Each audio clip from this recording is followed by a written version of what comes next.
2024년 11월의 차가운 새벽 공기가 차창을 두드린다. 강원도 춘천의 한 작은 마을. 오전 5시 30분. 77세 최용석 할아버지는 35년간 앉아온 그 자리에 마지막으로 앉았다. 시내버스 302번의 낡은 운전석이다. 손때 묻은 핸들을 쓰다듬는 그의 손가락은 미세하게 떨리고 있었다. 오늘이 마지막이구나. 그는 중얼거렸다. 목소리는 잠긴 듯 낮았지만 그 안에는 35년이라는 시간의 무게가 고스란히 담겨 있었다. 대시보드 위에 놓인 작은 블랙박스를 바라보는 그의 눈빛에는 복잡한 감정이 교차했다. 1989년 봄, 28의 청년이었던 그가 처음 이 버스 운전대를 잡았다. 당시엔 희망이 넘쳤다. 가족을 먹여 살릴 수 있다는 것만으로도 감사했고 매일 같은 길을 달리는 것이 지루하지 않았다. 오히려 그 반복 속에서 삶의 리듬을 찾았다. 하지만 세월은 잔인했다. 아내는 10년 전 세상을 떠났고 두 아들은 서울로 떠나 1년에 한두 번 얼굴을 보기도 어려웠다. 외로움은 늘 그의 옆자리에 앉아 있었다. 용석은 천천히 시동을 걸었다. 엔진음이 친숙한 울림으로 차체를 채웠다. 35년 동안 들어온 그 소리는 이제 그의 심장박동처럼 자연스러웠다. 첫 정류장에 도착했다. 70대 할머니 한 분이 힘겹게 버스에 올랐다. 용석은 그 모습을 백미러로 지켜보며 천천히 출발했다. 급출발하면 어르신들이 넘어지신다. 35년 동안 단 한 번도 잊은 적 없는 원칙이었다. 기사님, 오늘도 안전운전 부탁해요. 할머니의 인사에 용석은 미소로 답했다. 말은 하지 않았다. 요즘 들어 말수가 더 줄었다. 은퇴 날짜가 다가올수록 가슴 한편이 무거워지는 것을 어쩔 수 없었다. 버스는 익숙한 길을 따라 움직였다. 소양강을 끼고 도는 그 길은 사계절 내내 다른 풍경을 보여주었다. 봄에는 벚꽃이, 여름에는 초록이, 가을에는 단풍이, 겨울에는 설경이 그의 동반자였다. 35년 동안 이 길을 몇 번이나 달렸을까? 계산해보니 대략 42만 킬로미터였다. 지구를 10바퀴 반동 거리였다. 오전 8시 통근 시간대가 시작되었다. 학생들이 우르르 몰려탔다. 시끄럽고 활기찬 그들의 에너지가 버스 안을 가득 채웠다. 용석은 그 소리를 들으며 생각했다. 저 아이들에게 나는 그저 버스를 모는 무명의 아저씨일 뿐이겠지. 그래도 괜찮았다. 그는 그저 자기 일을 묵묵히 해왔을 뿐이었다. 하지만 오늘따라 과거의 기억들이 선명하게 떠올랐다. 15년 전 여름밤, 폭우가 쏟아지던 날이었다. 마지막 운행을 마치고 차고지로 돌아가던 중 도로 옆에 쓰러져 있는 사람을 발견했다. 심장마비로 쓰러진 60대 남성이었다. 용석은 즉시 버스에 그를 태우고 가장 가까운 병원으로 달렸다. 그날 그 남성은 살아났다. 8년 전 겨울, 늦은 밤 마지막 손님을 내려드리고 나서였다. 20대 청년이 버스에 혼자 남아 울고 있었다. 다가가 물어보니 실직하고 집에서 쫓겨났다고 했다. 갈 곳이 없다고 했다. 용석은 그날 밤 그 청년을 차고지 사무실에 재워주었고 다음 날 일자리를 구할 수 있도록 지인에게 부탁했다. 3년 전 봄, 임신 9개월의 산모가 양수가 터진 채 버스에 탔다. 급하게 병원으로 가던 중이었다. 용석은 모든 신호를 무시하고 가장 빠른 길로 병원에 도착했다. 그날 산모와 아기 모두 무사했다. 이런 일들이 한두 번이 아니었다. 어떤 날은 돈이 없어 택시를 탈 수 없는 사람을 무료로 태워주었고, 어떤 날은 길을 잃은 치매의 노인을 집까지 바래다 드렸고, 어떤 날은 학교 가는 버스비가 없는 아이에게 다음에 주면 되라고 말하며 그냥 태워주었다. 그러나 용석은 이런 일들을 특별하게 생각하지 않았다. 그저 사람이라면 당연히 해야 할 일이라고 여겼다. 누구에게도 말하지 않았고 기록하지도 않았다. 다만 블랙박스만이 묵묵히 그 순간들을 기억하고 있었다. 오후 3시 점심시간을 지나 한산한 시간대였다. 용석은 잠시 정류장에 정차하여 도시락을 꺼냈다. 직접 싼 김밥 몇 줄이 전부였다. 혼자 사는 노인의 끼니란 대부분 이런 식이었다. 창밖으로 젊은 엄마가 유모차를 밀며 지나갔다. 아기는 평화롭게 잠들어 있었다. 용석은 그 모습을 보며 자신의 아들들이 어렸을 때를 떠올렸다. 그때는 매일 밤 늦게 들어와도 아이들이 잠든 얼굴을 보는 것만으로 피로가 풀렸다. 지금 그 아들들은 어디서 무엇을 하고 있을까? 큰아들은 서울에서 회사를 다니고 작은아들은 부산에서 자영업을 한다고 들었다. 각자 바쁜 삶을 살고 있을 것이다. 아버지의 은퇴일도 모를 만큼. 용석은 김밥을 삼키며 씁쓸하게 웃었다. 서운한 것은 아니었다. 자식들도 살기 바쁜 세상이니까. 다만 조금 외로울 뿐이었다. 오후 6시 퇴근 시간에 러시아워가 시작되었다. 버스는 사람들로 가득 찼다. 지친 얼굴들, 무표정한 얼굴들, 스마트폰만 들여다보는 얼굴들. 용석은 그 모든 얼굴을 백미러로 지켜보았다. 35년 동안 수십만 명의 얼굴을 봤지만 기억나는 사람은 몇 명 되지 않았다. 하지만 그것도 괜찮았다. 그는 기억되기 위해 이 일을 한 것이 아니었다. 그저 최선을 다해 안전하게, 친절하게 사람들을 목적지에 데려다주는 것. 그것이 그의 소명이었다. 밤 9시 마지막 운행이 끝났다. 용석은 차고지로 버스를 몰고 갔다. 35년 동안 수없이 반복한 그 길이었지만 오늘만큼은 모든 풍경이 특별하게 느껴졌다. 차고지에 도착하여 시동을 끄는 순간 가슴 한편이 무너져 내리는 듯했다. 이제 내일부터는 이 핸들을 잡지 못한다. 이 길을 달리지 못한다. 익숙했던 모든 것과 작별해야 한다. 용석은 블랙박스 메모리 카드를 조심스럽게 빼냈다. 35년 동안 교체하고 보관해온 모든 블랙박스 기록이었다. 작은 하드드라이브 케이스 안에 1340건이 넘는 영상이 저장되어 있었다. 이제 이걸 어떻게 하지? 그는 혼잣말을 했다. 사실 몇 달 전부터 이 영상들을 정리해야겠다고 생각했다. 하지만 막상 영상을 보기 시작하면 너무 많은 기억이 떠올라 힘들 것 같았다. 집으로 돌아가는 길, 용석의 발걸음은 무거웠다. 빈집이 그를 기다리고 있었다. 현관문을 열고 들어서는 순간 정적이 그를 압도했다. 아내가 떠난 후 10년간 이 정적과 함께 살아왔다. 용석은 거실 테이블에 블랙박스 하드드라이브를 내려놓았다. 작은 상자 하나였지만 그 안에는 한 사람의 인생이 고스란히 담겨 있었다. 내일부터 뭘 하고 살지. 그는 창밖을 바라보며 중얼거렸다. 은퇴 후의 삶에 대한 계획은 없었다. 그저 매일 버스를 운전하는 것이 전부였는데 이제 그마저 사라졌다. 밤이 깊어갔다. 용석은 잠들지 못하고 뒤척였다. 35년 동안의 기억들이 파도처럼 밀려왔다가 빠져나갔다. 행복했던 순간들, 힘들었던 순간들, 보람 있었던 순간들, 후회되는 순간들. 새벽 3시, 결국 잠을 이루지 못한 용석은 거실로 나왔다. 테이블 위에 하드드라이브가 그를 바라보고 있었다. 마치 열어봐라고 속삭이는 것 같았다. 용석은 노트북을 켜고 하드드라이브를 연결했다. 파일 목록이 화면에 나타났다. 1989년부터 2024년까지 연도별로 정리된 수천 개의 영상 파일들. 손가락이 마우스 위에서 머뭇거렸다. 35년의 기억을 마주할 준비가 되어 있을까? 그는 깊게 숨을 들이마시고 첫 번째 파일을 클릭했다. 화면에 젊은 시절의 자신이 나타났다. 1989년 4월 3일. 첫 운행날이었다. 긴장한 얼굴로 핸들을 잡고 있는 28배 청년. 그때는 몰랐다. 앞으로 35년이라는 긴 여정이 기다리고 있다는 것을. 용석의 눈가에 눈물이 맺혔다.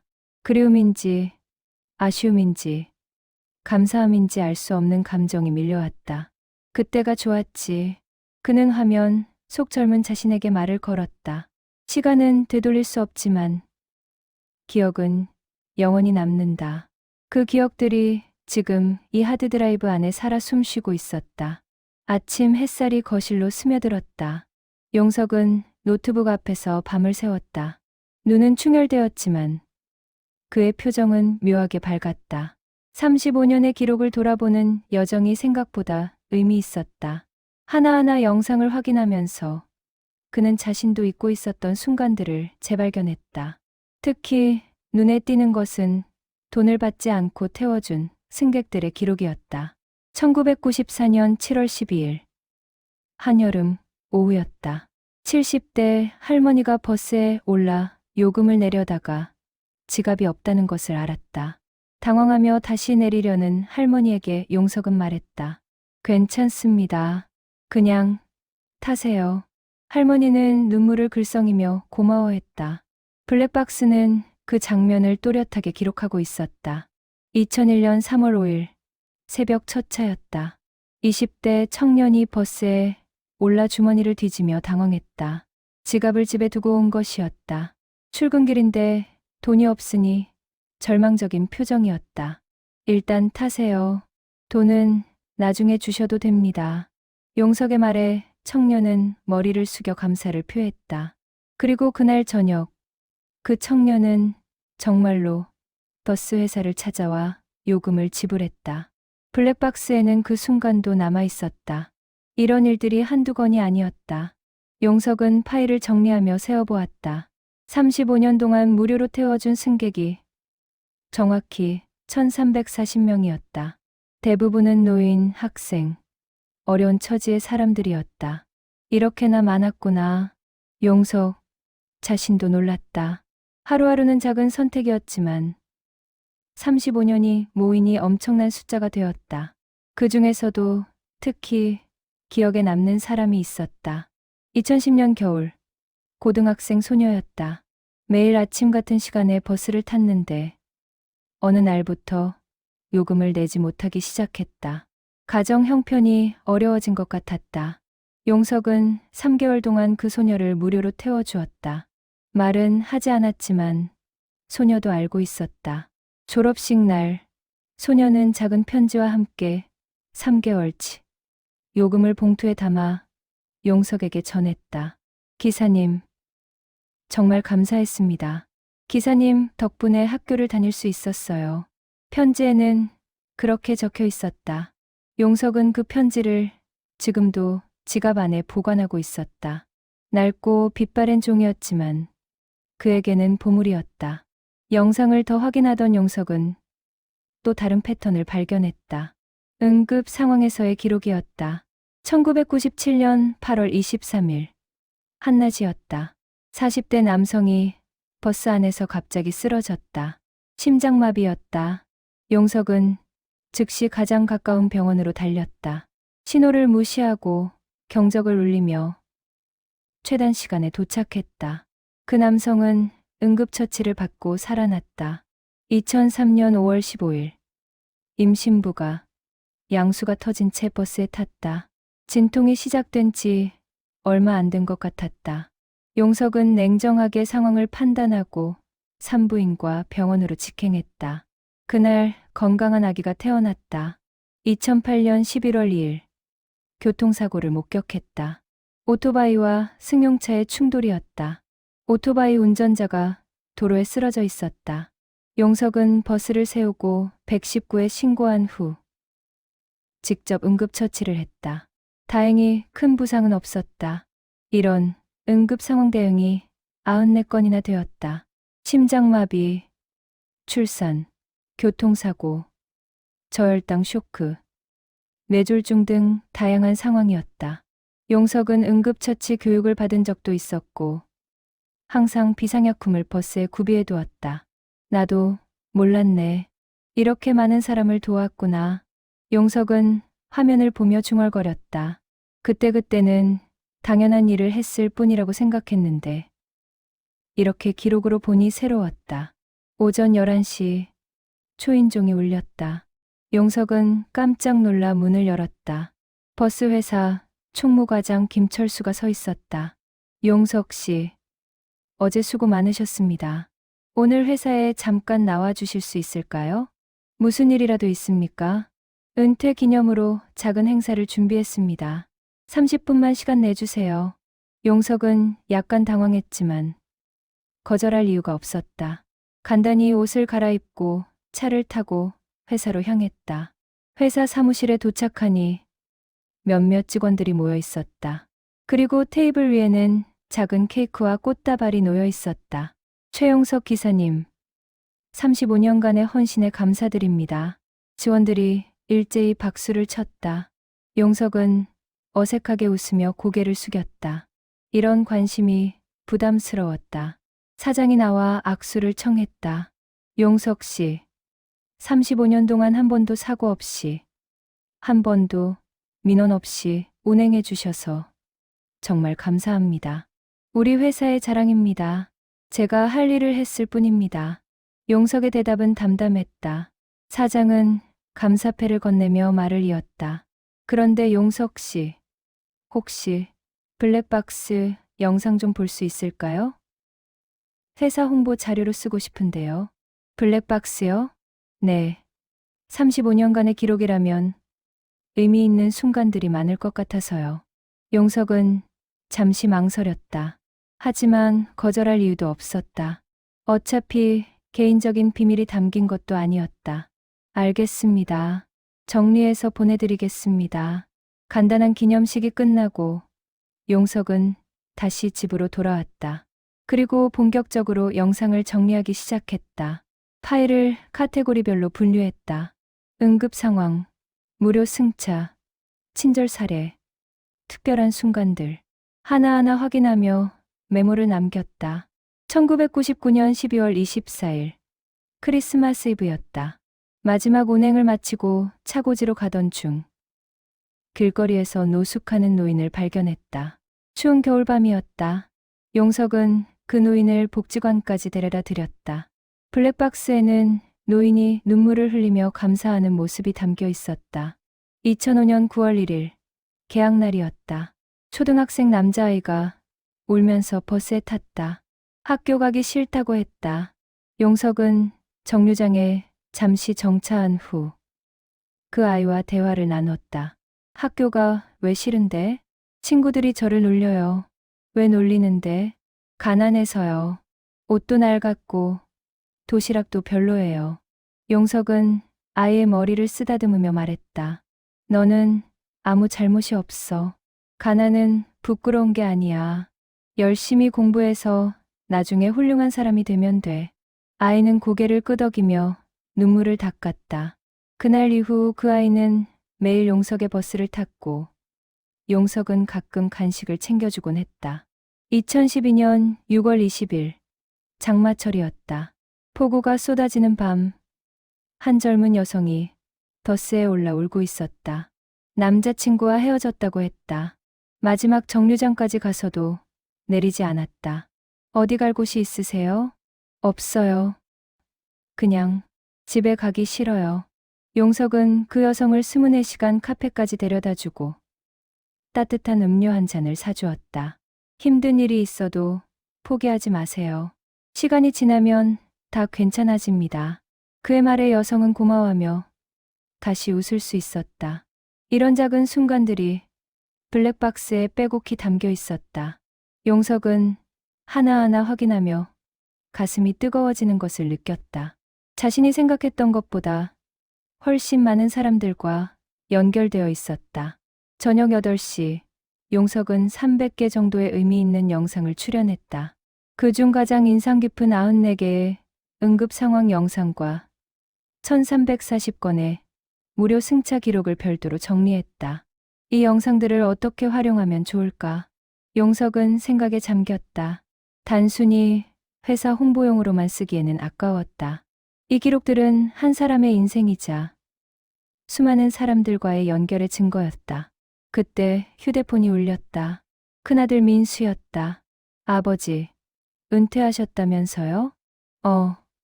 그래. 축하드려요. 그동안 고생 많으셨어요. 민수의 목소리는 담담했다. 특별한 감정은 느껴지지 않았다. 용석은 약간 서운했지만 내색하지 않았다. 너희들 잘 지내냐? 네. 잘 지내요. 다음에 시간 되면 한번 내려갈게요. 그래. 알았다. 짧은 통화였다. 용석은 전화를 끊고 한숨을 쉬었다. 자식들과의 관계도 어느새 이렇게 멀어졌다. 그들도 바쁘고 자신도 바빴으니 어쩔 수 없는 일이었다. 하지만 괜찮았다. 용석에게는 35년간의 기억이 있었다. 수많은 사람들과 나눈 작은 순간들이 있었다.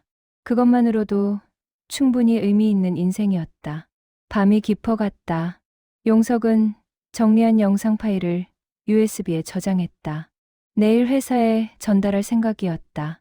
그리고 혹시 모르니 백업도 여러 개 만들어 두었다. 창밖을 보니 별이 빛나고 있었다. 용석은 오랜만에 평온한 마음으로 잠자리에 들었다. 35년의 여정을 정리하는 작업은 생각보다 치유의 과정이었다.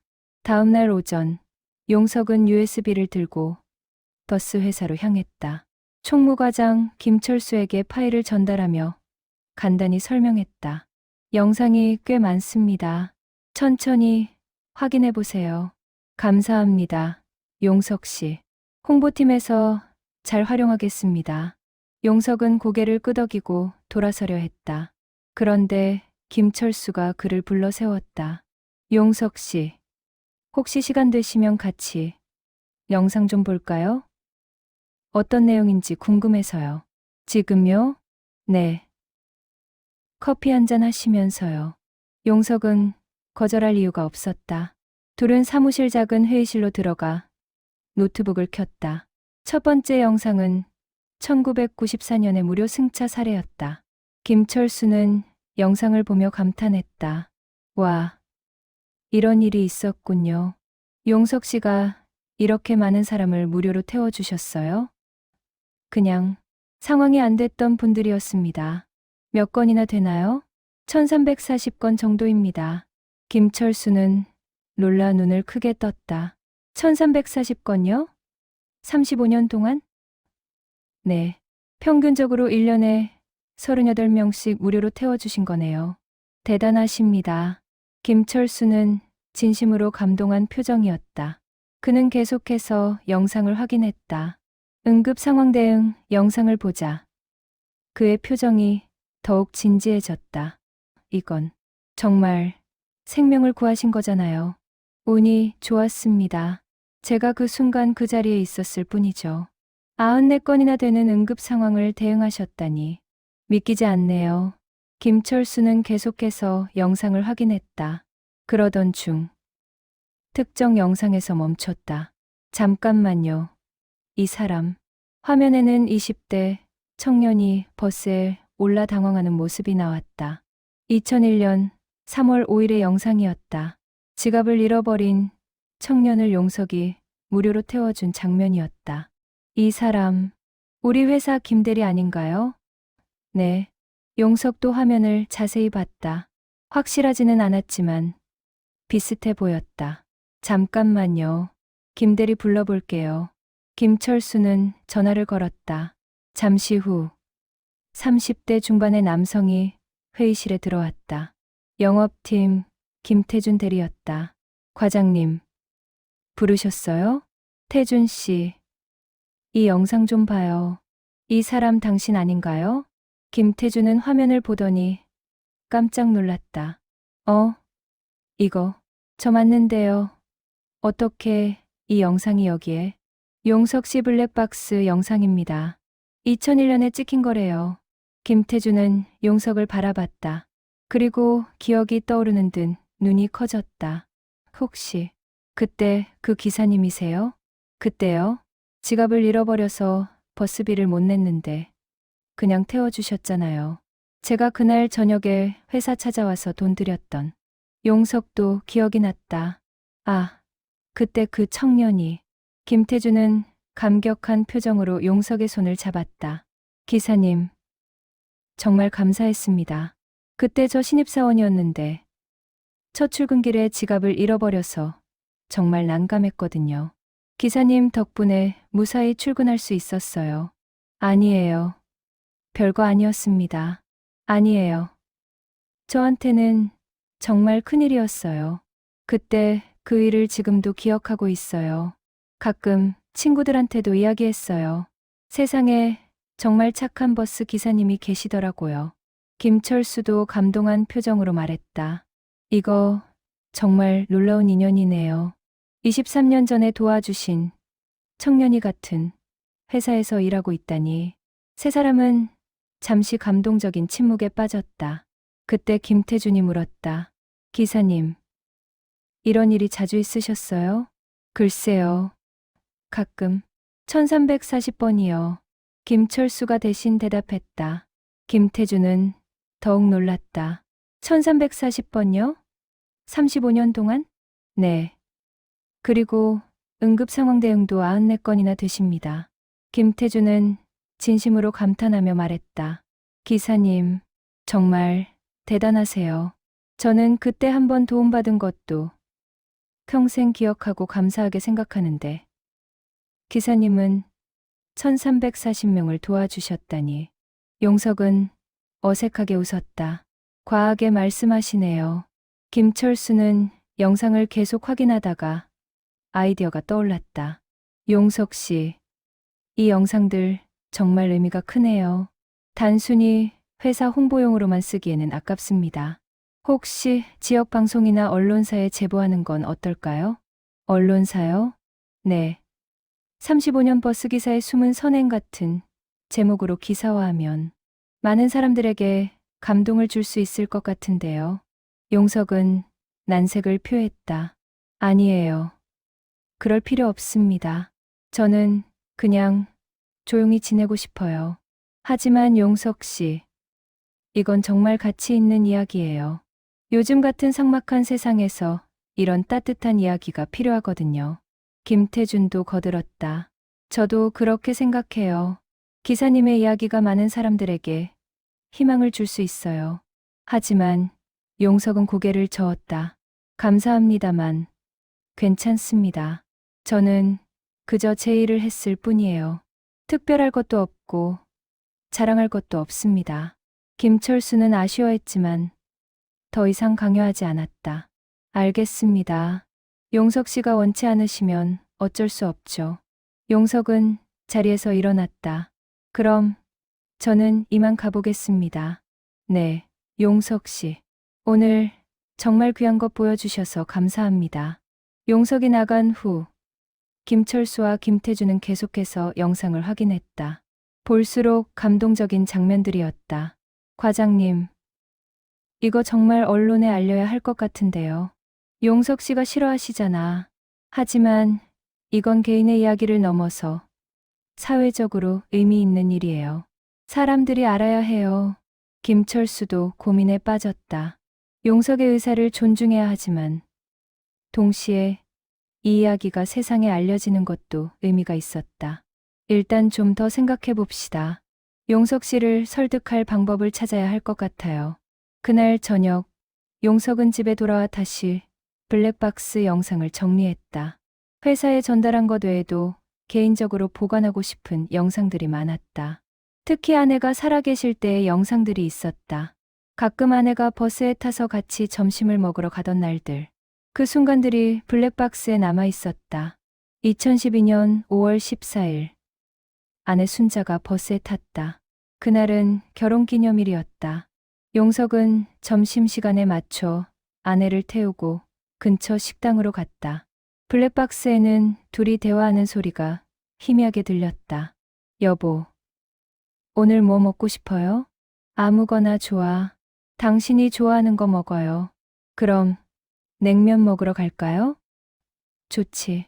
단순한 대화였지만 용석에게는 너무나 소중한 기억이었다. 그해 겨울. 아내는 갑작스럽게 세상을 떠났다. 뇌출혈이었다. 용석은 그 영상을 보며 눈물을 흘렸다. 10년이 지났지만 아내에 대한 그리움은 여전했다. 여보, 보고 싶소. 그는 화면 속 아내에게 속삭였다. 시간은 흘러도 사랑은 변하지 않았다. 블랙박스가 그 사랑을 기억하고 있었다. 밤이 깊어졌다. 용석은 영상 정리를 마치고 침대에 누웠다. 오늘은 예상치 못한 만남이 있었다. 23년 전에 도와준 청년이 같은 회사에서 일하고 있다는 사실이 신기했다. 세상은 정말 좁구나. 용석은 생각했다. 선행은 돌고 돈다고 했던가. 자신이 베푼 작은 친절이 어디선가 누군가에게 영향을 미쳤을 것이다. 그 생각이 용석을 따뜻하게 만들었다. 비록 외로운 노년이지만 자신의 인생은 의미가 있었다. 그것만으로도 충분했다. 일주일 후, 용석은 평소처럼 조용한 일상을 보내고 있었다. 은퇴 후 특별히 할 일이 없어 주로 집 근처를 산책하거나 도서관에서 시간을 보냈다. 어느 날 오후 휴대폰이 울렸다. 김철수 과장이었다. 용석 씨, 죄송하지만 급히 회사로 좀 와주실 수 있을까요? 무슨 일인데요? 말로 설명하기 어려운데 직접 오셔서 보시는 게 나을 것 같습니다. 용석은 불안한 마음으로 회사로 향했다. 혹시 문제가 생긴 건 아닐까? 하지만 도착해보니 예상과는 전혀 달랐다. 사무실에는 지역 방송국 기자와 카메라맨이 와 있었다. 그리고 김철수와 김태준, 그리고 몇몇 회사 직원들이 모여 있었다. 이게 무슨 일입니까? 용석이 당황하며 물었다. 김철수가 미안한 표情으로 다가왔다. 용석 씨, 죄송합니다. 사실은 제가 지역 방송국에 연락을 했습니다. 제 허락도 없이요? 네, 정말 죄송합니다. 하지만 용석 씨의 이야기가 너무 의미 있어서 많은 사람들이 알아야 한다고 생각했습니다. 용석은 화가 났지만 표현하지 않았다. 대신 조용히 물었다. 그래서 이제 어떻게 하자는 겁니까? 방송국 기자가 나서서 인사했다. 안녕하세요. 저는 KBC 춘천방송 사회부 기자 이현주입니다. 최용석 기사님의 이야기를 듣고 정말 감동했습니다. 인터뷰 좀 부탁드려도 될까요? 인터뷰는 사양하고 싶습니다. 용석의 대답은 단호했다. 하지만 이현주 기자는 포기하지 않았다. 기사님, 저희가 블랙박스 영상을 확인해 봤는데요. 정말 놀라웠습니다. 35년 동안 1340명을 무료로 태워주시고 94건의 응급 상황에 대응하셨다니. 이건 단순한 선행이 아니라 한 사람의 헌신적인 삶의 기록입니다. 그냥 제 일을 했을 뿐입니다. 하지만 모든 버스 기사님들이 이렇게 하시는 건 아니잖아요. 기사님의 이야기는 이 시대에 꼭 필요한 따뜻함입니다. 용석은 난처했다. 거절하고 싶었지만 기자의 진심, 어린 눈빛을 보니 마음이 약해졌다. 김태준이 다가와 말했다. 기사님, 저도 그때 기사님께 도움을 받은 사람으로서 말씀드리고 싶어요. 기사님의 작은 친절이 저에게 얼마나 큰 힘이 되었는지 아세요? 그 일을 계기로 저도 어려운 사람을 보면 도와주려고 노력하게 됐어요. 다른 직원도 거들었다. 저도 한 번은 기사님 버스를 탄 적이 있는데 정말 친절하셨어요. 그때 기분이 너무 안 좋았는데 기사님이 운전하시는 모습을 보면서 위로받았던 기억이 나요. 용석은 점점 마음이 흔들렸다. 자신의 작은 행동들이 이렇게 많은 사람들에게 영향을 주었다는 것을 처음 깨달았다. 알겠습니다. 인터뷰하죠. 용석이 마침내 동의했다. 이현주 기자는 기뻐하며 준비를 시작했다. 인터뷰는 회의실에서 진행되었다. 카메라 앞에 앉은 용석은 여전히 어색했지만 최선을 다해 질문에 답했다. 기사님, 35년 동안 버스를 운전하시면서 가장 기억에 남는 순간은 언제인가요? 용석은 잠시 생각하다 대답했다. 모든 순간이 소중했습니다. 하지만 특히 기억나는 건 임신부를 병원에 데려다 드렸을 때입니다. 아기가 무사히 태어났다는 소식을 들었을 때 정말 기뻤습니다. 1340명을 무료로 태워주셨다고 들었는데 특별한 이유가 있으신가요? 이유라기보다는 그냥 당연한 일이라고 생각했습니다. 누구나 어려울 때가 있잖아요. 그럴 때 작은 도움이라도 받으면 큰 힘이 되니까요. 혹시 후회하신 적은 없으세요? 손해를 보셨을 텐데. 용석은 고개를 저었다. 후회한 적 없습니다. 돈보다 중요한 게 사람이니까요. 그리고 손해라고 생각하지도 않습니다. 오히려 제가 더 많은 것을 받았다고 생각합니다. 어떤 것을 받으셨나요? 감사의 마음이요. 제가 도와드린 분들이 진심으로 고마워하실 때, 그게 저에게는 가장 큰 보상이었습니다. 인터뷰는 30분 동안 이어졌다. 용석은 자신의 이야기를 담담하게 풀어놓았다. 과장하지도 감추지도 않았다. 그저 있는 그대로를 말했다. 인터뷰가 끝난 후 이현주 기자가 말했다. 기사님, 정말 감사합니다. 이 이야기는 많은 사람들에게 감동을 줄 거예요. 과하게 편집하지는 말아주세요. 네. 기사님의 진심이 전달되도록 최선을 다하겠습니다. 며칠 후 방송이 나갔다. 35년 버스 기사의 숨은 선행이라는 제목으로 지역 뉴스에 보도되었다. 7분짜리 리포트였지만 반응은 폭발적이었다. 방송 직후 SNS에서 이야기가 급속도로 퍼졌다. 네이버, 다음, 페이스북, 인스타그램 등 모든 플랫폼에서 용석의 이야기가 화제가 되었다. 진짜 천사 같은 분이시네요. 이런 분이 진정한 영웅입니다. 35년 동안 1340명을 도왔다니 눈물 나네요. 저도 버스 기사님들께 더 친절해야겠어요. 댓글은 수천 개가 달렸다. 대부분 감동과 감사의 메시지였다. 전국 언론도 이 이야기를 주목했다. 다음 날 주요 일간지와 방송사들이 추가 취재를 요청했다. 용석의 집 앞에는 기자들이 몰려들었다.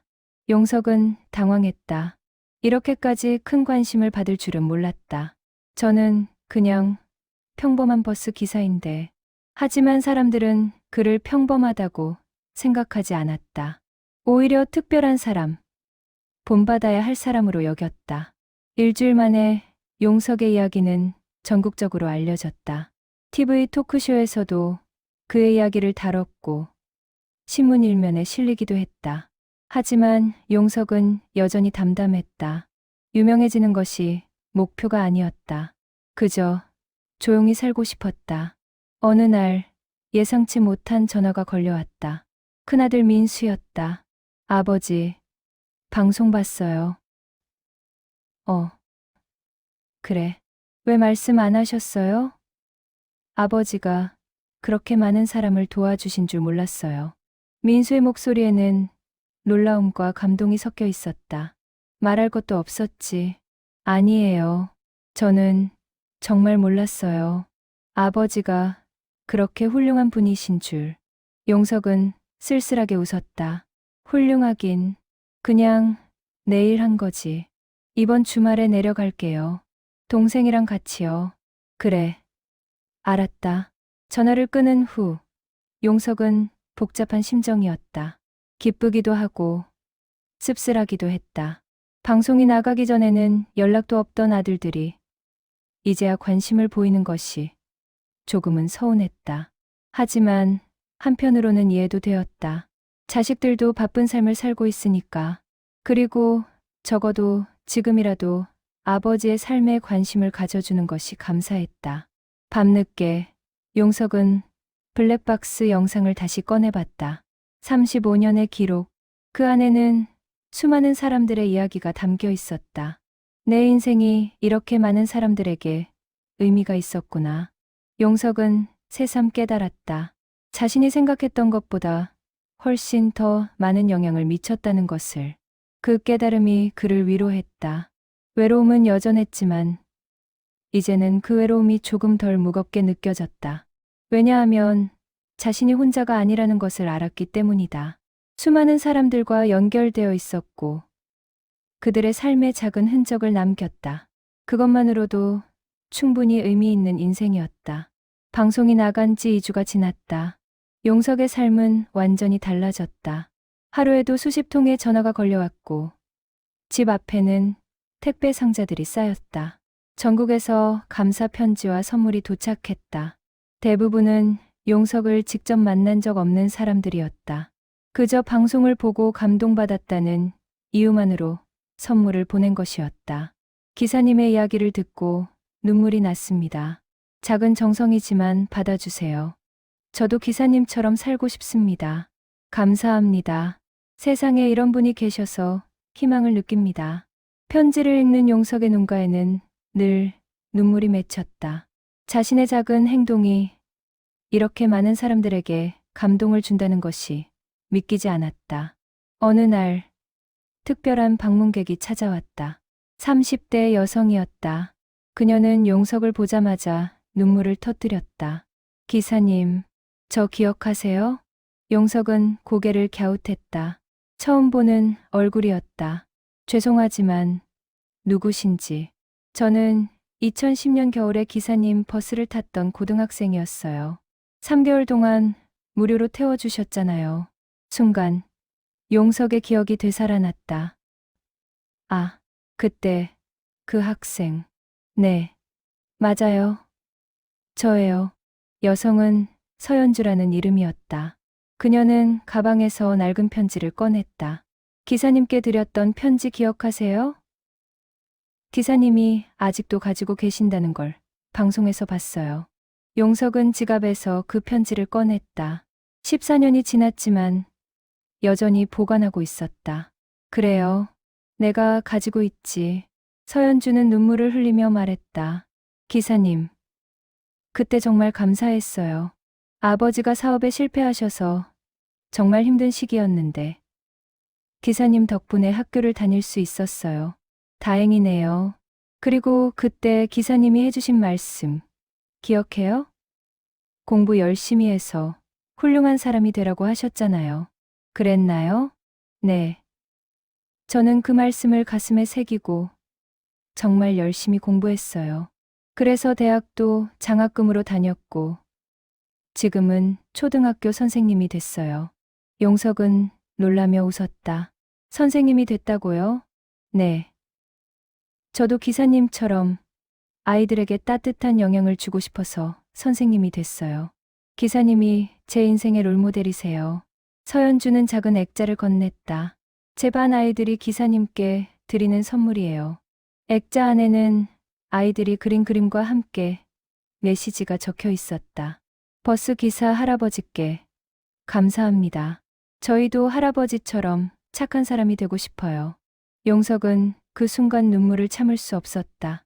14년 전의 작은 친절이 한 사람의 인생을 바꿨고 그 사람이 이제 수십 명의 아이들에게 영향을 주고 있었다. 고맙네요. 정말 고마워요. 서연주는 용석의 손을 꼭 잡았다. 제가 더 감사해요, 기사님. 기사님이 아니었다면 지금의 제가 없었을 거예요. 그날 이후로도 비슷한 방문이 이어졌다. 용석이 도와줬던 사람들이 하나둘 찾아왔다. 2003년에 양수가 터져서 용석의 버스를 타고 병원에 갔던 산모도 찾아왔다. 그때 태어난 아기는 이제 21세 대학생이 되어 있었다. 기사님, 저는 어머니 배 속에서 기사님을 만났대요. 저를 살려주셔서 감사합니다.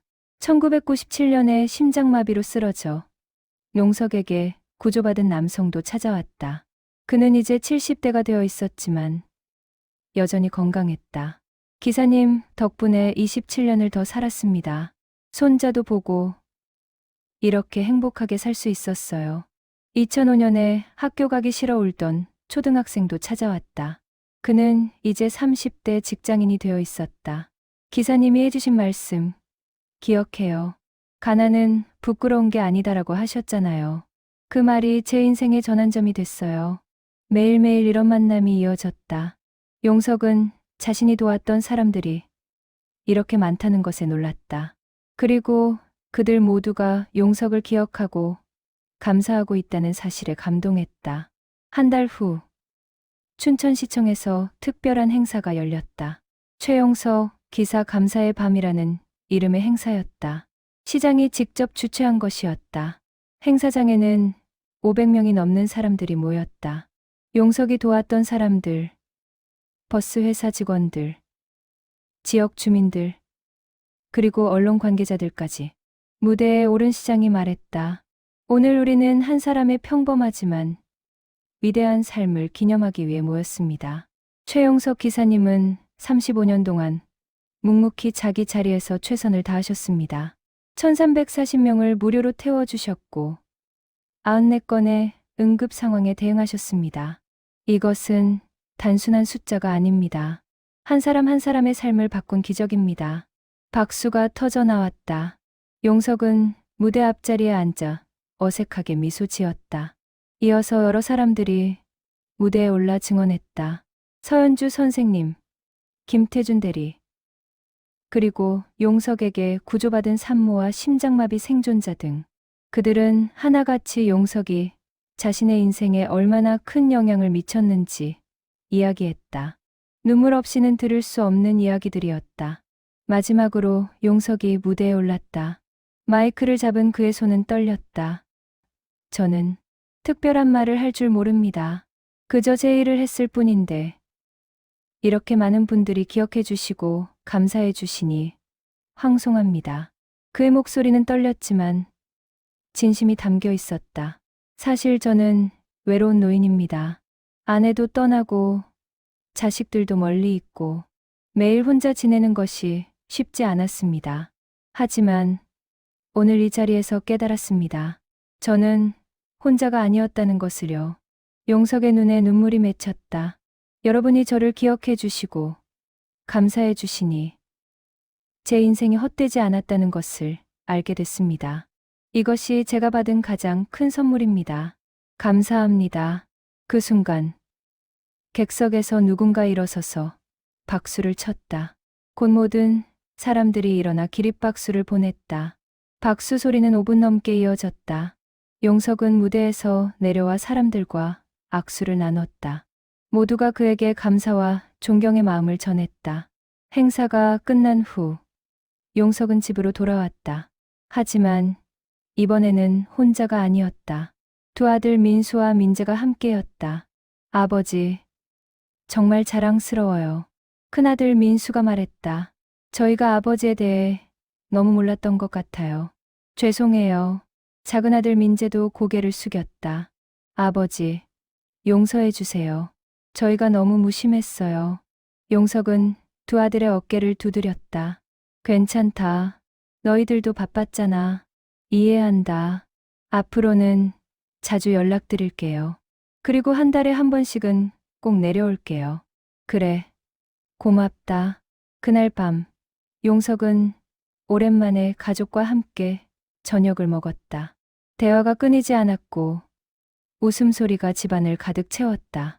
10년 만에 느껴보는 따뜻함이었다. 용석은 행복했다. 비록 늦었지만 아들들이 돌아온 것만으로도 감사했다.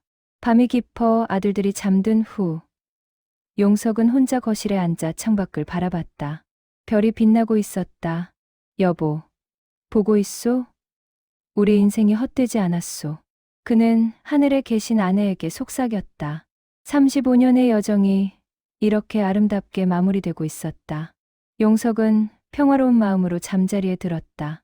더 이상 외롭지 않았다. 수많은 사람들의 사랑과 감사가 그를 감싸고 있었다.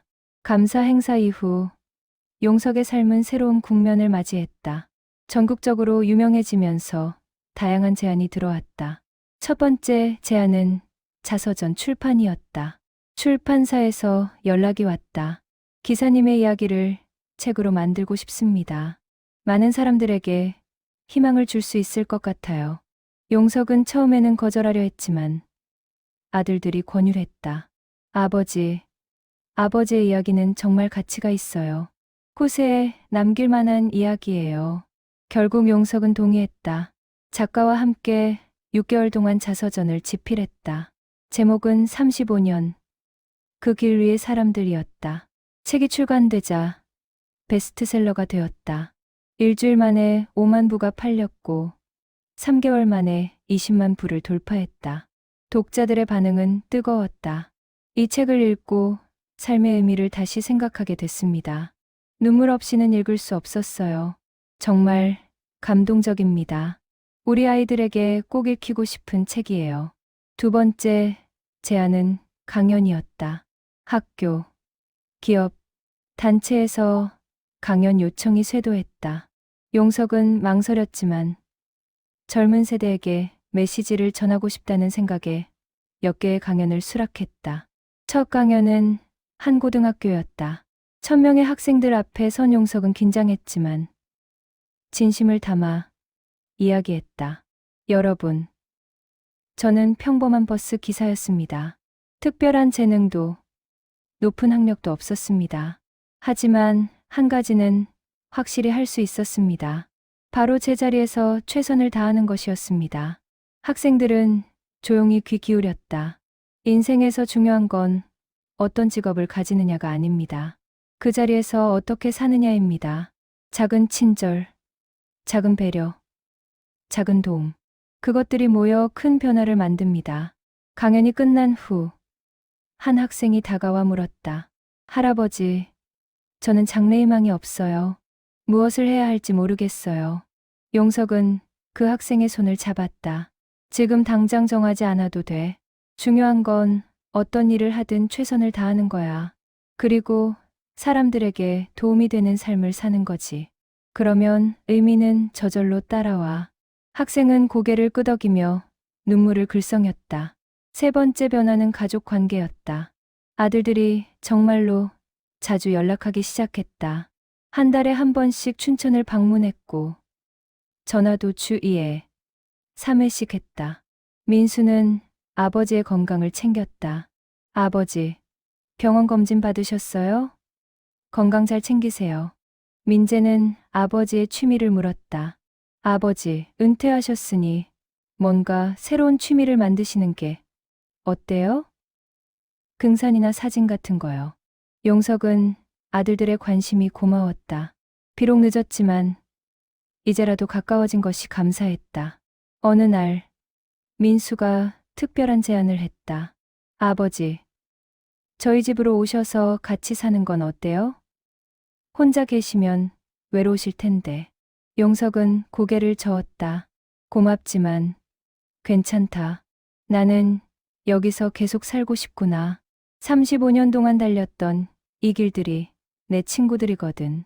하지만 걱정 마라. 나는 이제 외롭지 않아. 많은 사람들이 나를 기억해주고 너희들도 자주 연락하잖아. 그것만으로도 충분해.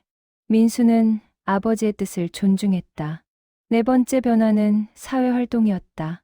춘천시에서 용석에게 명예시민 교통안전 홍보대사라는 직책을 제안했다. 기사님, 교통안전 캠페인에 참여해 주시면 큰 도움이 될 것 같습니다. 용석은 기꺼이 수락했다. 학교와 지역사회를 방문하며 교통안전의 중요성을 알리는 활동을 시작했다. 특히 어린이들을 대상으로 한 교통안전 교육에 열정을 쏟았다. 버스 안전벨트 착용의 중요성, 횡단보도 안전하게 건너는 법 등을 가르쳤다. 아이들은 용석을 좋아했다. 그는 아이들의 눈높이에서 이야기했고 항상 따뜻하게 대했다. 할아버지, 저도 커서 할아버지처럼 착한 사람이 될래요. 한 아이가 말했다. 용석은 그 아이의 머리를 쓰다듬으며 웃었다. 그래, 내가 착한 사람이 되면 세상이 더 좋아질 거야. 시간이 흘러 1년이 지났다. 용석의 삶은 은퇴 전과는 완전히 달라져 있었다. 여전히 혼자 살았지만 더 이상 외롭지 않았다. 매일 아침 산책을 하며 옛날 버스 노선을 따라 걸었다. 35년 동안 달렸던 그 길들은 이제 추억의 길이 되었다. 가끔 옛날 승객들을 마주쳤다. 최 기사님 아니세요? 저 기억하세요? 예전에 자주 버스 탔었는데. 아, 그렇죠. 기억나요. 그들과 짧은 대화를 나누는 것이 용석의 즐거움이었다. 어느 봄날, 용석은 소양강변에 앉아 있었다. 따뜻한 햇살이 얼굴을 비췄다. 강물은 잔잔하게 흘렀고 벚꽃이 피어 있었다. 아, 이렇게 평화로운 날이. 용석은 생각했다. 77년의 인생, 35년의 버스 운전, 1340명의 무료 승차. 94건의 응급구조. 그 모든 것이 이 순간을 위한 여정이었던 것 같았다. 옆 벤치에 젊은 커플이 앉아 행복하게 웃고 있었다. 용석은 그들을 보며 아내를 떠올렸다. 여보, 나 잘 살았소? 당신이 보기에 부끄럽지 않은 인생이었소? 바람이 불어왔다. 마치 아내가 대답하는 것 같았다. 잘했어요, 당신. 정말 잘 살았어요. 용석은 미소 지었다. 눈가에 눈물이 맺혔지만 슬픈 눈물은 아니었다. 감사의 눈물이었다. 그날 저녁 집으로 돌아온 용석은 블랙박스 하드드라이브를 꺼냈다. 마지막으로 한 번 더 영상들을 확인하고 싶었다. 하나하나 영상을 보며 35년의 기억을 되새겼다. 웃음도 나고 눈물도 났다. 후회도 있었지만 만족감이 더 컸다. 내 인생 나쁘지 않았어. 용석은 스스로에게 말했다. 그리고 노트북을 끄고 침대에 누웠다. 창밖으로 별이 빛나고 있었다. 용석은 그 별을 보며 생각했다. 저 별들처럼 수많은 사람들의 삶 속에 작은 빛이 되었다면 충분하다고. 그는 평화로운 마음으로 잠들었다. 35년의 여정은 끝났지만 새로운 시작이 기다리고 있었다. 용석의 이야기는 단순히 한 사람의 감동적인 이야기로 끝나지 않았다. 사회 전반에 큰 영향을 미치기 시작했다. 첫 번째 변화는 버스 기사들의 인식 개선이었다. 전국의 버스 회사에서 용석의 사례를 교육 자료로 활용하기 시작했다. 최용석 기사님처럼 우리도 단순한 운전자가 아니라 승객의 안전과 행복을 책임지는 사람입니다. 버스 기사들의 친절도가 눈에 띄게 향상되었다. 승객들에게 먼저 인사하고 노약자를 배려하고 안전운전에 더욱 신경 쓰는 모습이 보였다. 한 버스 기사는 인터뷰에서 말했다. 최 기사님의 이야기를 듣고 부끄러웠습니다. 저도 20년 넘게 버스를 몰았는데 그분처럼 승객을 생각한 적이 있었나 반성하게 됐어요. 이제는 달라지려고 노력합니다. 두 번째 변화는 작은 친절 운동의 확산이었다. SNS에서 샵 작은 친절 챌린지 해시태그가 유행하기 시작했다. 사람들은 일상에서 작은 친절을 실천하고 그것을 SNS에 공유했다. 버스비가 없는 학생을 도와주거나 길을 잃은 노인을 도와주거나 짐을 든 사람을 도와주는 등의 사소한 행동들이었다. 한 대학생은 이렇게 썼다.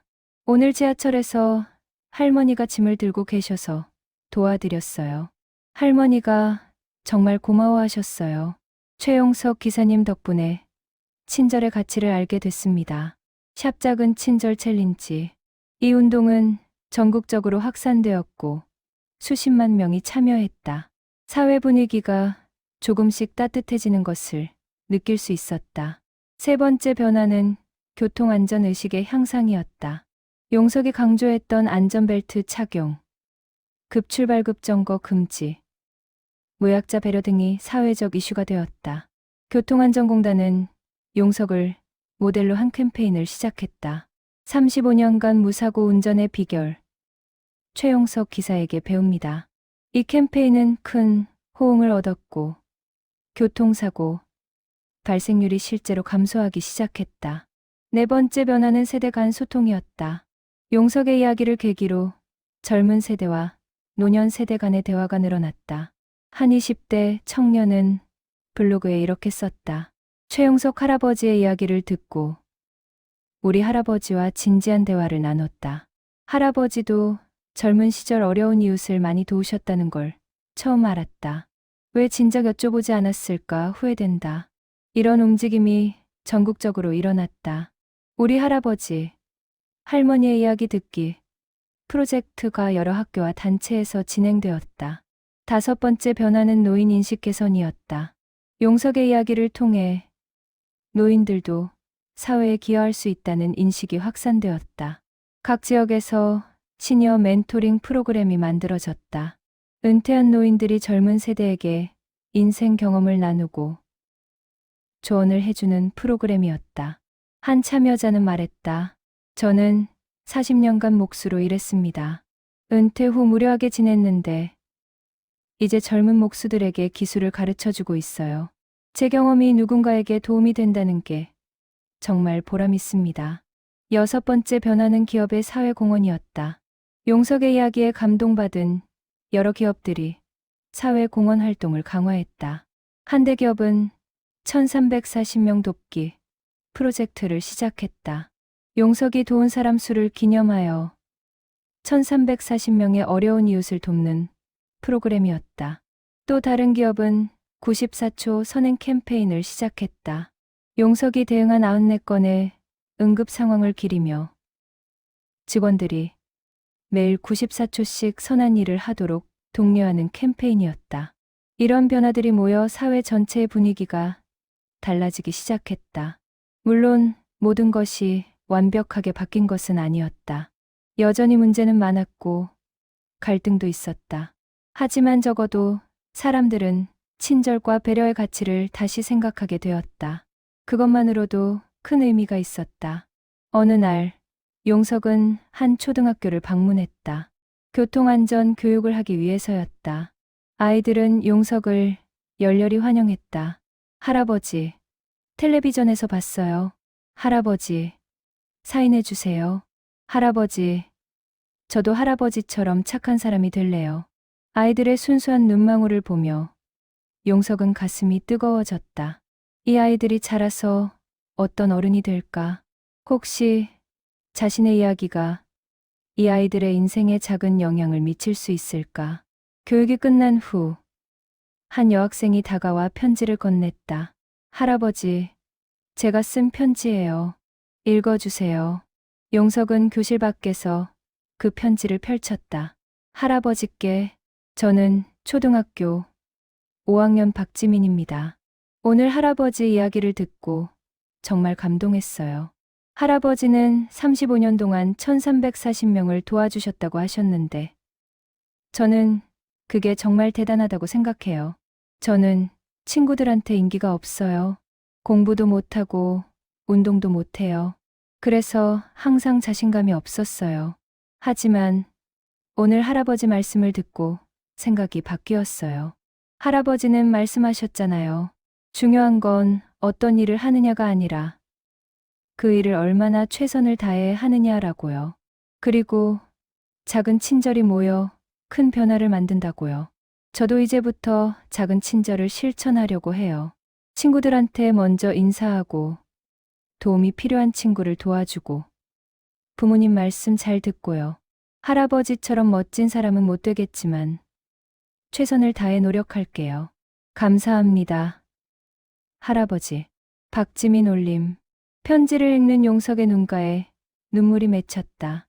이 작은 편지 한 장이 35년의 노력이 헛되지 않았다는 것을 증명했다. 그래, 이거야. 이게 내가 원했던 거야. 용석은 생각했다. 자신의 이야기가 하나의 인생에 작은 변화를 만들었다. 그것만으로도 충분히 의미가 있었다. 저녁에 집으로 돌아온 용석은 그 편지를 소중히 보관했다. 14년 전 서연주가 준 편지 옆에 놓았다. 두 편지는 시간을 초월한 연결의 증거였다. 그날 밤 용석은 블로그를 시작했다. 제목은 35년 버스 기사의 일기였다. 매일매일의 생각과 경험을 기록하기로 했다. 첫 번째 글은 이랬다. 오늘 한 초등학생에게서 편지를 받았다. 그 아이는 자신감이 없다고 했다. 하지만 나는 그 아이가 누구보다 용기 있는 아이라고 생각한다. 왜냐하면 변화하겠다는 결심을 했기 때문이다. 우리 모두는 불완전하다. 나도 그렇고 당신도 그렇다. 하지만 그 불완전함 속에서 최선을 다하는 것. 그것이 진정한 용기다. 77년을 살아온 내가 젊은이들에게 해주고 싶은 말은 이것이다. 완벽하려고 하지 마라. 대신 최선을 다해라.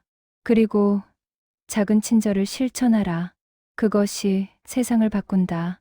블로그는 곧 화제가 되었다. 수만 명이 구독했고 매일 수백 개의 댓글이 달렸다.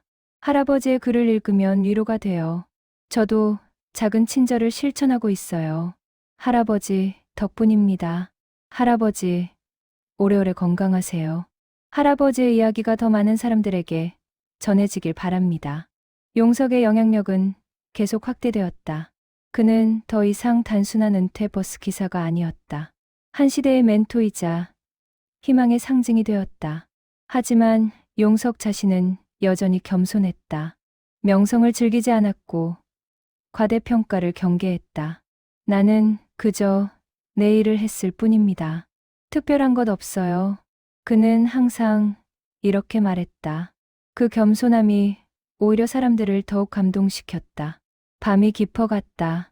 용석은 창밖의 별을 바라보며 생각했다. 내 인생의 마지막 장이 이렇게 아름다울 줄은 몰랐네. 35년의 버스 운전은 끝났지만 새로운 여정이 시작되었다. 더 많은 사람들과 연결되고 더 많은 영향을 미치는 여정. 용석은 그 여정을 기꺼이 받아들였다. 남은 인생을 의미 있게 살겠다고 다짐했다. 그리고 그 다짐은 지켜졌다. 1년 반이 흘렀다. 용석은 이제 79세가 되었다. 여전히 건강했고 활발하게 활동했다. 어느 겨울날 용석은 예전 버스 회사를 방문했다. 후배 기사들에게 강연을 해달라는 요청 때문이었다. 차고지에 도착하니 35년 동안 몰았던 302번 버스가 여전히 그 자리에 있었다. 물론 이제는 다른 기사가 운전하고 있었지만 용석은 버스에 다가가 차체를 쓰다듬었다. 낡고 오래된 버스였지만 그에게는 인생의 동반자였다. 오래간만이네, 친구야. 그는 버스에게 속삭였다. 마치 버스가 대답하는 것 같았다. 수고했어, 친구. 강연장에는 50명의 버스 기사들이 모여 있었다. 20대부터 60대까지 다양한 연령대였다. 용석은 무대에 올라 그들을 바라봤다. 한때 자신도 저들처럼 젊고 힘찼었다. 그 시절이 아득하게 느껴졌다. 여러분, 반갑습니다. 저는 35년간 이 회사에서 버스를 몰았던 최용석입니다. 박수가 터져 나왔다. 용석은 미소 지으며 이야기를 시작했다. 여러분은 지금 어떤 마음으로 버스를 몰고 계신가요? 그저 돈을 벌기 위해서인가요?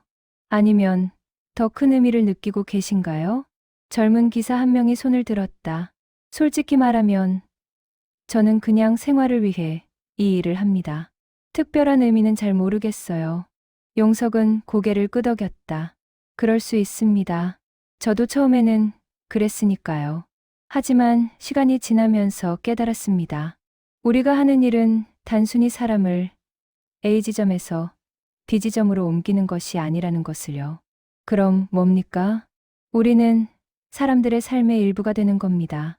출근길, 등교길, 병원 가는 길, 데이트하러 가는 길.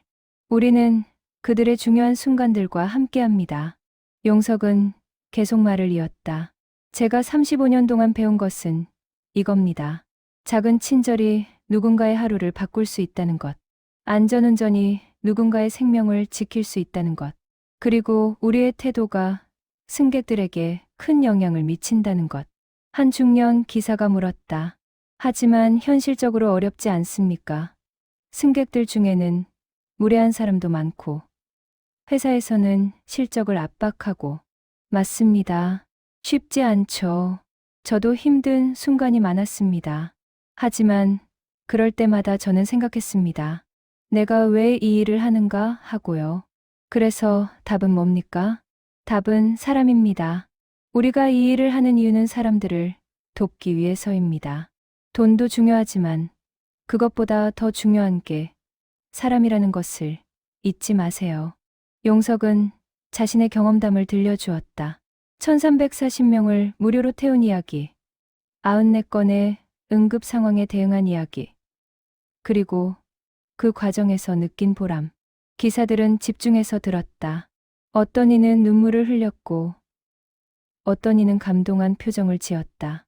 강연이 끝난 후 한 젊은 기사가 다가왔다. 선배님, 저는 이 일이 힘들어서 그만두려고 했었어요.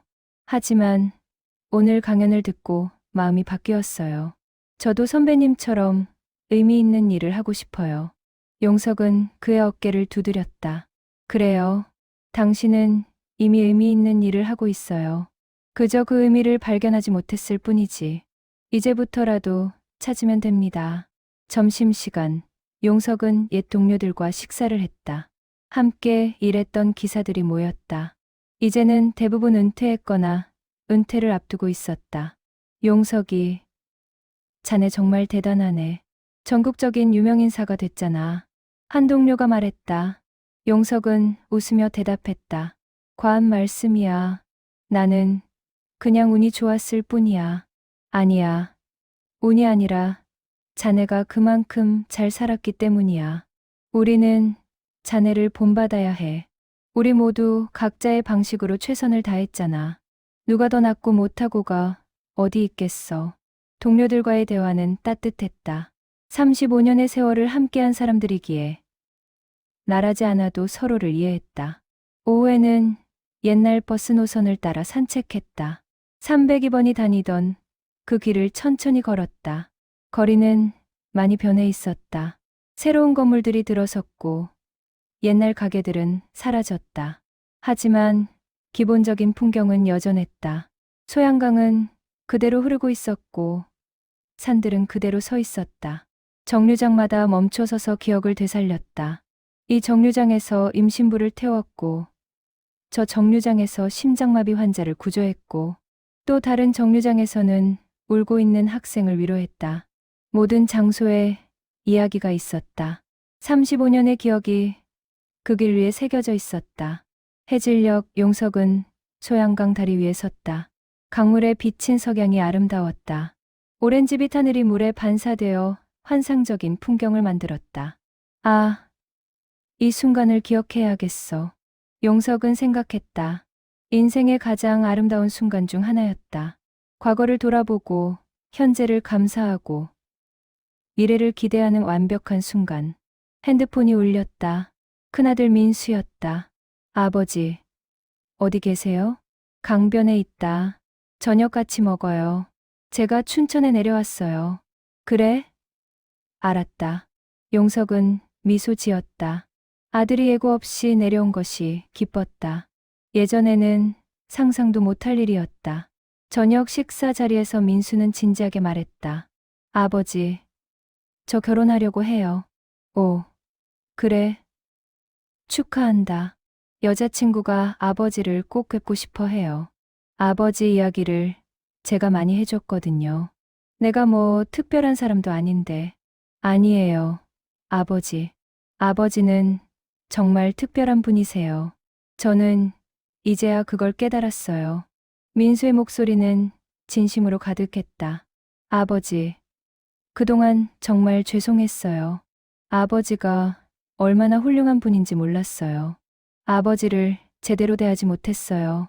괜찮다. 다 지나간 일이야. 아니에요. 저는 아버지께 너무 많은 빚을 졌어요. 앞으로 남은 시간 동안 제대로 효도하고 싶어요. 용석은 아들의 손을 잡았다. 내가 행복하게 사는 것이 나에게는 가장 큰 효도란다. 좋은 가정 꾸리고 바르게 살아라. 그것만으로 충분해. 네, 아버지. 꼭 그렇게 하겠습니다. 그날 밤, 용석은 행복한 마음으로 잠들었다. 아들과의 관계가 회복된 것이 무엇보다 기뻤다. 다음 날 아침, 용석은 블로그에 새 글을 올렸다. 돌아보는 시간. 어제 35년간 일했던 회사를 방문했다. 옛 동료들을 만나고 옛날 버스 노선을 걸었다. 모든 것이 추억이었고 모든 것이 소중했다. 인생을 돌아보는 것은 중요하다. 과거에서 배우고 현재를 감사하고 미래를 준비한다. 나는 77년의 인생을 돌아보며 후회보다는 감사가 많다. 물론 잘못한 것도 많고 아쉬운 것도 많다. 하지만 그 모든 것이 나를 만들었다. 지금의 나는 과거의 모든 선택과 경험의 결과다. 여러분도 가끔은 삶을 돌아보는 시간을 가지세요. 그 시간이 여러분에게 지혜를 줄 것입니다. 이 글에는 수천 개의 댓글이 달렸다.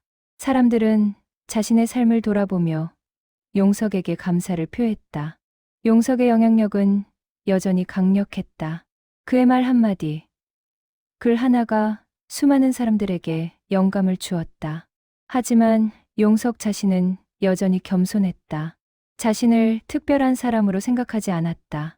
그저 평범하게 최선을 다해 살아온 한 사람일 뿐이라고 생각했다. 그 겸손함이 그를 더욱 빛나게 만들었다. 시간은 계속 흘렀다. 용석은 이제 80세를 넘겼다. 건강은 예전 같지 않았지만 여전히 정신은 또렷했다. 어느 봄날 특별한 소식이 전해졌다. 춘천시에서 용석의 이름을 딴 최용석 친절버스상을 제정한다는 것이었다. 매년 가장 친절하고 모범적인 버스기사를 선정하여 시상하는 제도였다. 상금과 함께 용석의 이야기를 담은 책도 부상으로 주어졌다. 시장이 직접 용석을 찾아와 제안했다. 기사님의 정신을 계승하기 위해 이 상을 만들었습니다. 동의해 주시겠습니까? 용석은 잠시 망설이다 고개를 끄덕였다. 제 이름을 붙이는 것은 부담스럽지만 버스 기사들에게 도움이 된다면 좋겠네요. 감사합니다, 기사님. 이 상은 많은 버스 기사들에게 귀감이 될 것입니다. 첫 번째 최용석 친절버스 상 시상식이 열렸다. 수상자는 15년 경력의 김영호 기사였다. 그는 용석의 이야기를 듣고 감화받아 친절 운전을 실천해온 사람이었다. 저는 최용석 기사님을 롤모델로 삼고 있습니다. 기사님처럼 승객을 배려하고 안전을 최우선으로 하려고 노력합니다. 김영호는 수상소감에서 말했다. 용석은 그의 손을 잡으며 격려했다. 고맙습니다. 당신 같은 분이 있어 우리 직업이 빛나는 겁니다. 이 상은 곧 전국적으로 확대되었다. 다른 도시에서도 비슷한 제도를 만들기 시작했다. 친절버스 기사상, 모범 운전자 상 등 다양한 이름으로 용석의 영향력은 이렇게 제도로까지 이어졌다. 또 다른 변화는 교육 프로그램이었다. 전국의 버스 회사에서 최용석식 친절 교육을 도입했다. 용석의 사례를 중심으로 승객 배려, 안전운전, 응급 상황 대응 등을 교육하는 프로그램이었다. 모든 신입버스 기사들이 이 교육을 필수로 받았다. 한 교육 담당자는 말했다. 최 기사님의 사례는 단순히 감동적인 이야기가 아닙니다. 실제로 적용 가능한 구체적인 방법들을 담고 있어요. 이 교육을 받은 기사들의 만족도와 승객 만족도가 모두 높아졌습니다. 세 번째 유산은 장학금이었다. 용석의 책 인쇄와 강연료로 모은 돈으로 최용석 장학재단이 설립되었다. 매년 어려운 환경의 학생 50명에게 장학금을 지급하는 재단이었다. 특히 버스기사나 택시기사 자녀들에게 우선권을 주었다. 첫 번째 장학금 수여식에서 용석은 말했다. 여러분은 부모님이 자랑스러우실 겁니다. 부모님은 매일 묵묵히 자기 일을 하시며 가족을 지키는 영웅들이십니다. 여러분도 그 정신을 이어받아 훌륭한 사람이 되길 바랍니다. 장학생 중 한 명이 눈물을 흘리며 말했다. 저희 아버지도 30년간 버스기사셨어요. 항상 새벽에 나가서 밤늦게 들어오셨죠. 저는 아버지가 자랑스러워요. 그리고 최용석 할아버지 같은 분이 계셔서 우리 아버지 직업이 존중받는 것 같아 기뻐요. 네 번째 유산은 다큐멘터리였다. 한 방송사에서 용석의 삶을 3부작 다큐멘터리로 제작했다. 제목은 35년, 그 길 위의 사람들이었다. 용석의 이야기뿐 아니라 그가 도왔던 사람들의 현재 모습도 담았다. 다큐멘터리는 큰 화제를 모았다. 시청률도 높았고 각종 상도 받았다. 무엇보다 많은 사람들에게 감동을 주었다. 한 시청자는 SNS에 이렇게 썼다. 이 다큐를 보고 펑펑 울었다. 한 사람의 작은 친절이 얼마나 많은 사람의 인생을 바꿀 수 있는지 깨달았다. 나도 내일부터 작은 친절을 실천하겠다. 다섯 번째 유산은 기념관이었다. 춘천시에서 용석의 삶을 기리는 작은 기념관을 만들었다. 최용석 친절 기념관이라는 이름의 이 공간에는 용석의 블랙박스 영상, 사진, 편지, 그리고 그가 받은 각종 상장과 감사패가 전시되었다. 특히 302번 버스의 운전석이 그대로 재현되어 있었다. 방문객들은 그 자리에 앉아 용석의 35년을 간접 체험할 수 있었다. 개관식 날 수백 명의 사람들이 모였다. 용석은 기념관을 둘러보며 감회가 새로웠다. 내 인생이 이렇게 기록될 줄은 몰랐네. 전시물 하나하나가 추억이었고 의미였다. 용석은 천천히 걸으며 모든 것을 둘러봤다. 마지막 전시 공간에는 방명록이 있었다. 방문객들이 메시지를 남기는 곳이었다. 용석은 몇 개를 읽어봤다. 최용석 기사님, 감사합니다. 당신의 이야기가 제 인생을 바꿨습니다. 할아버지, 저도 할아버지처럼 살고 싶어요. 세상에 이런 분이 계셔서 희망을 느낍니다. 수천 개의 메시지가 빼곡히 적혀 있었다. 용석은 그것들을 보며 눈물을 흘렸다. 내가 이렇게 많은 사람들에게 영향을 주었구나. 그는 평생 그저 자기 일을 했을 뿐이라고 생각했다. 하지만 그저가 수많은 사람들에게 의미가 되었다. 그날 저녁 집으로 돌아온 용석은 일기를 썼다. 손글씨로 천천히 정성껏 오늘 나를 기리는 기념관이 개관했다. 부끄럽기도 하고 감사하기도 하다. 내 작은 인생이 이렇게 많은 사람들에게 기억될 줄은 몰랐다. 하지만 진정으로 감사한 것은 따로 있다. 내가 도왔던 사람들이 행복하게 살고 있다는 것. 그들이 나를 기억하고 감사해야 한다는 것. 그것이 내가 받은 가장 큰 선물이다.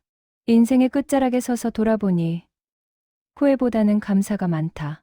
물론 잘못한 것도 많고 아쉬운 것도 많다. 하지만 최선을 다해 살았다고 말할 수 있다. 이제 내게 남은 일은 이 유산을 잘 지키는 것이다. 내가 만든 것들이 계속해서 사람들에게 도움이 되길 바란다. 일기를 마친 용석은 창밖을 바라봤다. 밤하늘에 별이 빛나고 있었다. 여보, 우리 잘 살았소. 그는 하늘에 계신 아내에게 속삭였다. 아내도 분명 자랑스러워할 것이다. 용석은 평화로운 마음으로 잠들었다. 80년의 인생, 35년의 버스 운전, 그리고 수많은 사람들과의 연결. 그 모든 것이 아름다운 유산으로 남았다. 계절이 또다시 바뀌었다. 용석은 이제 82세가 되었다. 몸은 많이 약해졌지만 정신만큼은 여전히 또렷했다. 어느 가을날 용석은 병원에서 진단을 받았다. 폐암말기였다. 의사는 6개월 정도 남았다고 했다. 용석은 담담하게 받아들였다. 82년을 살았으니 충분했다. 후회도 없었다. 괜찮습니다. 저는 좋은 삶을 살았어요.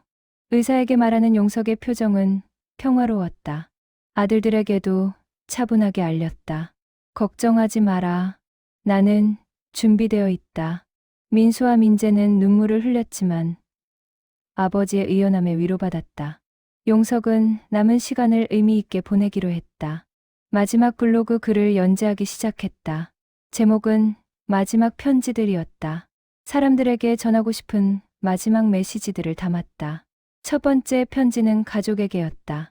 사랑하는 내 아들들에게 너희를 낳고 키운 것이 내 인생 최고의 행복이었다.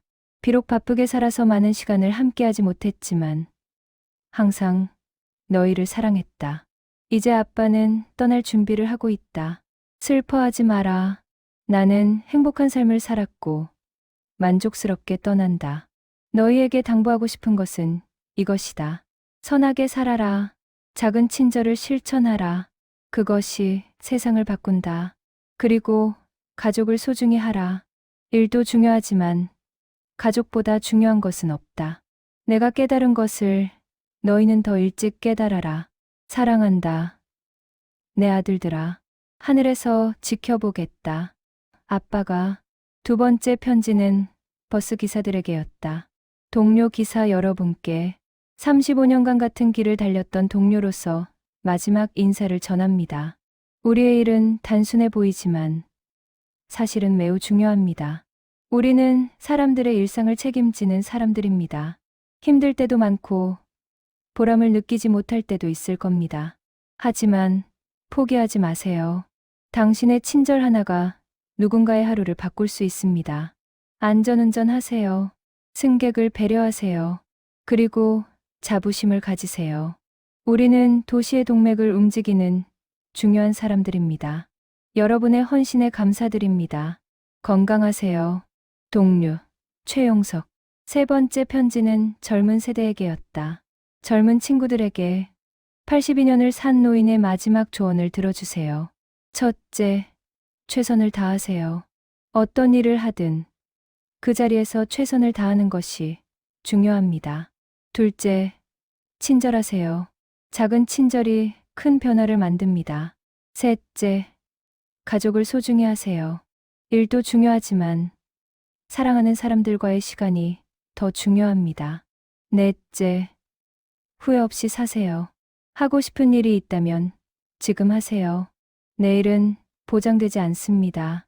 다섯째, 감사하세요. 작은 것에도 감사할 줄 아는 사람이 행복합니다.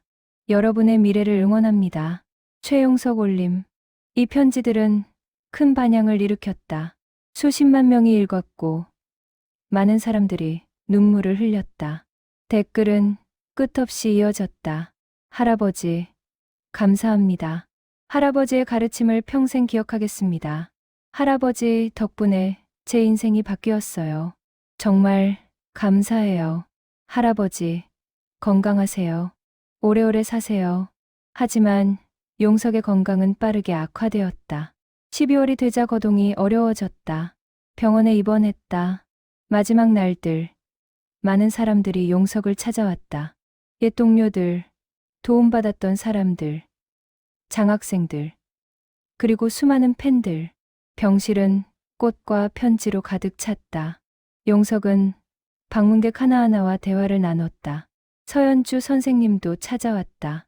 이제는 40대가 된 그녀는 여전히 초등학교에서 아이들을 가르치고 있었다.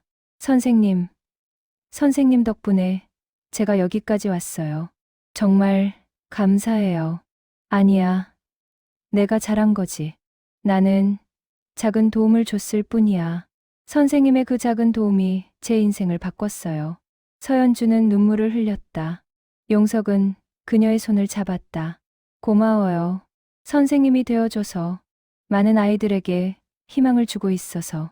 김태준 대리도 찾아왔다. 이제는 과장으로 승진한 그는 여전히 버스 회사에서 일하고 있었다. 기사님, 저 기억하시죠? 23년 전에 지갑 잃어버렸던. 물론 기억하지. 자네가 그날 저녁에 돈 갚으러 왔었지. 네, 맞아요. 기사님, 그때 정말 감사했어요. 그 일이 제 인생의 전환점이었어요. 잘 살고 있어서 다행이네. 수많은 사람들이 왔다 갔다. 모두가 용석에게 감사를 표했고 용석은 모두에게 고마워했다. 크리스마스 이브, 용석의 마지막 날이 다가왔다. 가족들이 병상 곁에 모였다. 아빠, 사랑해요. 민수가 말했다. 민재도 아버지의 손을 잡았다. 아버지, 정말 자랑스러워요. 용석은 미소 지었다. 말은 힘들었지만 눈빛으로 사랑을 전했다. 마지막 순간, 용석은 창밖을 바라봤다. 하얀 눈이 내리고 있었다. 아름다운 풍경이었다. 여보, 이제 가요. 기다렸지? 그는 하늘에 계신 아내에게 속삭였다. 그리고 천천히 눈을 감았다. 2024년 12월 24일 오후 7시 30분. 최용석은 82세의 나이로 세상을 떠났다. 장례식은 춘천 시민장으로 치러졌다. 수천 명의 사람들이 조문을 왔다. 버스 기사들, 시민들, 전국에서 온 사람들. 영정사진 속 용석은 버스 운전석에 앉아 미소 짓고 있었다. 그의 표정은 평화로웠고 만족스러워 보였다. 조사는 시장이 직접 낭독했다. 최용석 기사님은 평범한 버스 기사였습니다. 하지만 그 평범함 속에서 비범함을 만들어낸 분입니다. 35년간 1340명을 무료로 태우고 94건의 응급 상황에 대응했습니다. 하지만 숫자보다 중요한 것은 그분의 정신입니다. 최용석 기사님은 우리에게 가르쳐 주셨습니다. 작은 친절이 세상을 바꿀 수 있다는 것을, 한 사람의 헌신이 수많은 사람들에게 영향을 미친다는 것을, 그리고 진정한 영웅은 화려한 곳이 아니라 우리 곁에 있다는 것을. 최용석 기사님, 감사합니다. 당신의 정신은 영원히 우리와 함께 할 것입니다. 편히 쉬십시오. 발인 날 302번 버스가 영구차를 선도했다. 35년간 용석이 몰았던 그 버스였다. 버스 기사들이 호송대를 만들어 함께 갔다. 거리에는 수많은 시민들이 마와 마지막 인사를 했다. 어떤 이는 울었고, 어떤 이는 묵념했고, 어떤 이는 박수를 쳤다. 감사합니다. 기사님, 편히 가세요. 잊지 않겠습니다. 외침들이 거리를 가득 채웠다. 장지에 도착하여 하관할 때 하늘에서 눈이 내리기 시작했다. 마치 하늘도 용석을 배웅하는 것 같았다. 민수는 아버지의 관을 쓰다듬으며 속삭였다. 아버지, 사랑했어요. 그리고 자랑스러워요. 아버지 아들로 태어난 것이 제 인생 최고의 행운이었어요. 장례가 끝난 후 사람들은 천천히 돌아갔다. 하지만 용석의 이야기는 끝나지 않았다. 그의 정신은 계속해서 사람들에게 영향을 미쳤다. 최용석 친절버스 상은 매년 계속되었고, 장학재단은 더 많은 학생들을 도왔고, 기념관은 더 많은 방문객을 맞이했다. 무엇보다 중요한 것은 수많은 사람들이 용석의 가르침을 실천하기 시작했다는 것이다. 작은 친절을 베풀고 최선을 다하고 사람들을 배려하는 삶. 1년 후 첫 번째 기일에 추모 행사가 열렸다. 수백 명의 사람들이 모였다. 민수가 아버지의 마지막 편지를 공개했다. 생전에 민수에게 맡겨둔 봉투였다. 사랑하는 사람들에게, 이 편지를 읽을 때쯤이면 나는 이미 세상을 떠났을 것입니다. 슬퍼하지 마세요. 나는 행복한 삶을 살았고 만족하며 떠났습니다. 내가 이 세상에 남기고 싶은 것은 물질이 아닙니다. 정신입니다. 작은 친절의 정신, 헌신의 정신, 사랑의 정신. 여러분도 각자의 자리에서 최선을 다해주세요. 그리고 작은 친절을 실천해주세요. 그것이 나를 기억하는 가장 좋은 방법입니다. 35년간 버스를 몰며 배운 것이 있습니다. 인생은 목적지가 아니라 여정이라는 것. 중요한 것은 어디에 도착하느냐가 아니라 그 길을 어떻게 가느냐입니다. 나는 내 길을 최선을 다해 걸었습니다. 여러분도 여러분의 길을 최선을 다해 걸으세요. 그리고 기억하세요. 우리는 모두 연결되어 있다는 것을. 당신의 작은 친절이 누군가의 인생을 바꿀 수 있다는 것을. 감사했습니다. 사랑했습니다. 행복했습니다. 영원한 길 위해서 최용석. 편지를 읽는 동안 모든 사람이 눈물을 흘렸다. 용석은 떠났지만 그의 메시지는 영원히 남았다. 그날 저녁, 민수는 아버지의 블랙박스 영상을 다시 꺼내봤다. 35년의 기록, 1340건의 무료 승차, 94건의 응급구조, 그리고 수없이 많은 작은 친절들. 화면 속 아버지는 항상 웃고 있었다. 힘들 때도, 지칠 때도, 외로울 때도 웃고 있었다. 그 미소가 민수를 위로했다. 아버지, 저도 아버지처럼 살겠습니다. 약속해요. 민수는 마음속으로 다짐했다. 그리고 그 다짐은 지켜졌다. 세월이 흘러 10년이 지났다. 용석의 이야기는 여전히 사람들에게 회자되었다. 학교에서 교재로 사용되고, 기업에서 교육 자료로 활용되고, 가정에서 아이들에게 들려주는 이야기가 되었다. 35년 버스 기사의 블랙박스는 한국 현대사의 작은 전설이 되었다. 평범한 사람이 얼마나 비범한 영향을 미칠 수 있는지를 보여주는 증거였다. 그리고 그 증거는 계속해서 사람들에게 영감을 주었다. 작은 친절을 실천하게 만들고, 최선을 다하게 만들고, 서로를 배려하게 만들었다. 용석은 떠났지만 그의 길은 영원히 계속되었다. 수많은 사람들의 마음 속에서, 그리고 그들의 행동 속에서 302번 버스는 여전히 춘천의 거리를 달리고 있다. 새로운 기사가 운전하지만 그 버스에는 여전히 용석의 정신이 깃들어 있다. 가끔 승객들은 말한다. 이 버스 뭔가 다른 것 같아. 더 따뜻한 느낌이 들어. 그것은 착각이 아니었다. 용석의 35년이 그 버스에 스며들어 있었다. 그리고 그 따뜻함은 영원히 사라지지 않을 것이다. 하늘 위 어딘가에서 용석은 미소 짓고 있을 것이다. 자신의 작은 삶이 이렇게 큰 파장을 만들었다는 것에 감사하며, 그리고 속삭이고 있을 것이다. 괜찮았어. 내 인생 나쁘지 않았어.